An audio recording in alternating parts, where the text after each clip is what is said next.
Booster leakage થતાં road ઉપર નદી વહેતી થઈ, હજારો લીટર પાણીનો થયો વેડફાટ. વડોદરા શહેરમાં વધુ એક વખત પાણીનો વ્યય થતો જોવા મળ્યો છે.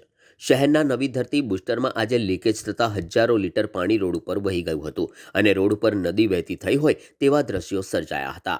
અઠવાડિયામાં એકવાર અહીંયા લીકેજની સમસ્યા સર્જાય છે, છતાં પણ આ સમસ્યાનું નિવારણ લાવવામાં પ્રતિનિધિઓ નિષ્ફળ નીવડ્યા હોય તેમ લાગી રહ્યું છે.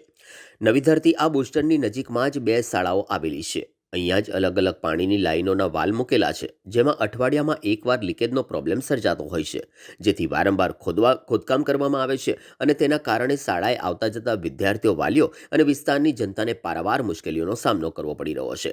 ત્યારે આજે વધુ એક વખત નવી ધરતી બુસ્ટરમાં લીકેજ થતાં હજારો લીટર પાણી રોડ ઉપર વહી ગયું હતું અને રોડ ઉપર નદી વહેતી થઈ હોય તેવા દ્રશ્યો જોવા મળ્યા હતા.